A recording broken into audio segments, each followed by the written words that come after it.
Hey, I'm Mark, and I'm a history teacher gone rogue. Welcome back to our HTGR studios on the campus of Columbia High School. Tonight, we recap the first 12 first-round matches from Presidential Madness. I'm joined by AP history teacher, high school basketball coach, state champion tennis coach, and former cage fighter, Hitman Dan Young. Dan, you didn't tell me that you trained Dan Quayle on the junior circuit. You know, that's true. I actually encouraged him in 1996 and 2000 not to run for president. And focus on his cage match that is awesome. skills. Yeah. Hindsight wasn't the best career choice for him. I'll take that one. All right, okay. Well, I'll tell you, tonight we just saw some of the greatest cage masters ever fought between former presidents, mainly because no one's ever resurrected them, stuck them in a cage, and told them to fight before. So let's recap tonight's matches. Let's go rogue. Before we do that, though, who do you think would win if we stuck former presidents in a cage match? Do you disagree with our first round assessments? Let us know in the comments below. We certainly want you to subscribe. Click on the bell so you know when we ring the bell for each of our matches. Let's have some fun as well. All right, Dan. Starting in the East in the Carrier Dome in Syracuse, New York, Barack Obama defeats Grover Cleveland. Floating like a butterfly, stinging like a bee, Barry channeling his inner Ali. It's almost like he's 25 again. Well, Mark, because in this tournament, he is. Yeah, well, Cleveland not getting that second bout that he asked for, probably better for him. He's pretty beat up. You know, Cleveland once said, bodily movement alone is among the most dreary and unsatisfying things in life. No doubt. Obama, the former hoopster from Honolulu, moves on. Any takeaways for Obama going to the second match with James K. Polk? You know, I think this is going to be an interesting one because we're matching up the first African-American president against a known slave-holding president himself in Polk. So we'll see how this one goes down. That might be an issue for Polk. I think we got TMZ all over this one. This is going to be a good one. Okay? Underneath that trio, no celebratory cigar for Bill Clinton. Losing to William McKinley, my God, Dan, it was like they were just two guys standing in the middle of the ring punching each other.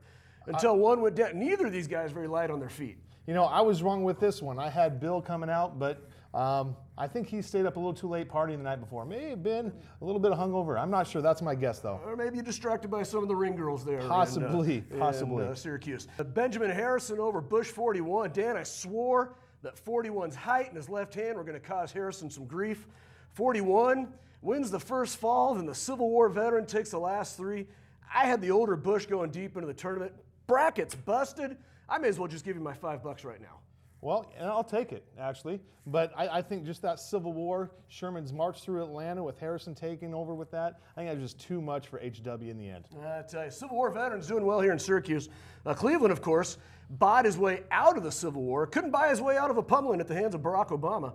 But the Civil War vets never count out the guys of whom Chris White's historian stated danced a slow jam with death and walked away with his cell phone number. Harrison McKinley moving on. In the South, at the Walt Disney World Sports Complex in Orlando, Dwight Eisenhower struggling with Harry Truman. Ike won the match, but he was woozy coming out of the ring, perhaps concussed by the pounding from Truman. I thought Ike would be much stronger. Does this cause him some issue going forward? You know, I don't think so. I think this is just more of a warm-up match for him.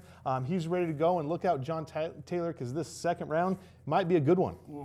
Tyler, I don't think he's as strong as people have made him out to be. Ronald Reagan, Death Valley days over William Howard Taft. Butterbean goes out. Dave McDonald warned us to not underestimate the importance of mass in the ring, but Taft, at 320 pounds, a little too heavy on his feet. Taft was a champion wrestler at Yale. Reagan was smart not to let this match go to the mat. You're right with that one. Taft spent the entire time trying to get Reagan to the mat, where Reagan, smart enough, I mean, he looked like Muhammad Ali, dancing like a butterfly, stinging like a bee all the way around Taft the entire match. No doubt, no doubt. Death Valley days moving on.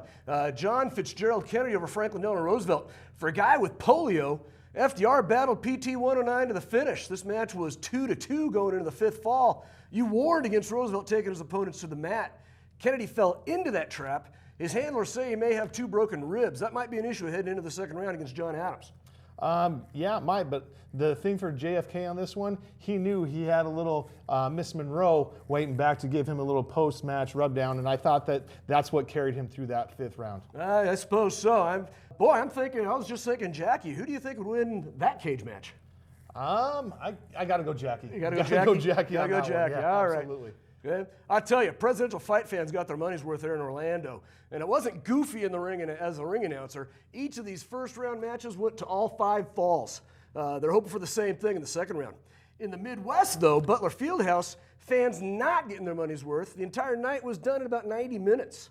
And most of that time was spent trying to fill in the dead air between the matches. Some fans actually throwing garbage into the ring afterwards. Come on, Indy, you're better than that. Jimmy Carter sweeps Woodrow Wilson. Carter enters the ring and warns Wilson, don't make me angry. You wouldn't like me when I'm angry. Wilson got a punch in, and I swear I thought I saw Carter turn a slight shade of green. The Baptist beats down the Presbyterian. I told you not to go crisis of confidence on Carter. I knew it was going to happen in this one. Carter, the streets came out in him. He was ruthless. He looked like he was fighting in the back alley somewhere. It was brutal. It was brutal. It was a beatdown of the former president of Princeton. Teddy Roosevelt over George W. Bush in 3 falls. Roosevelt looks like he's in the prime of his life. Well, that's because he is. He's 25. That's right. And 43 looked like he was in a drunken stupor. Well, at 25 he was. Okay, I guess so. In the most competitive fight, Lyndon Johnson loses 1 fall to Herbert Hoover, but advances Texas over California. Now, you had Hoover going deep into the tournament. Your thoughts? I did. This one was a bracket buster for me. I had Hoover advancing, but didn't come out like I anticipated it. I scratched a bunch on this one. Well, I'll take my $5 back. Yeah. I've got Johnson making a run. I think things are going to break in his favor. Okay, let's take it out west for the last of our regions. It's in Salt Lake City. Chester A. Arthur over the Donald. This one's supposed to be a clash of the Titans. Both these guys combined weight over 800 pounds. 500. 500 pounds. Trump won the first fall. Did that shock you? It did. It did shock me. But you know what? He's kind of a trickster himself. So that is true. Then it went all downhill from there for the Donald. Arthur too strong, too experienced. Trump not the counterpuncher that Fox News talks about him being. I tell you, when he went down the 2 falls to 1 and started complaining about the judges about the bone spurs, he looked a little bit like Tanya Harding when she broke her shoestring during the '94 Olympics in Lillehammer. Now, I warned you about those bone spurs with Trump, but I think if Trump really wanted to win this one, his only chance was going full Tanya Harding, having one of his henchmen take a crowbar to the knee. It worked for her. It did. It did. Gerald Ford over Warren G. Harding, Michigan over Ohio. A resurrected Bo Schembechler in the Ford entourage. Woody Hayes showing up in the Harding entourage. Well, Ford went all simian feces on Harding. For a minute, I thought Woody Hayes was going to jump into the ring and throat punch Ford like he did that kid from Clemson. Ending the match, Ford choking out Harding. You see Winnie trying to tap out. Ford puts his mouth close to his ear. It looks like Ford tells him, "I don't accept taps from Buckeyes." Then Ford finishes the job. I guess that Michigan versus Ohio thing is true. The Wolverine moves on. Your thoughts? I don't think Harding stood a chance in this one. Ford's childhood of watching domestic abuse really came out in this one, and he put a whooping on the man nicknamed Winnie. That really is too bad. I mean, and Ford's background is really kind of too bad, too. Don't worry, Ohio, the birthplace of presidents, certainly not pinning their hopes on Warren G. Harding. You got 7 other presidents in the tournament, and Harding still has his name on that elementary school in A Christmas Story. Finally, Richard Nixon over Calvin Coolidge. You saw the guys in his corner calling themselves the plumbers. You know, there were no rules established about who or what you could have in your corner. And it looks like Dick has taken advantage of that oversight.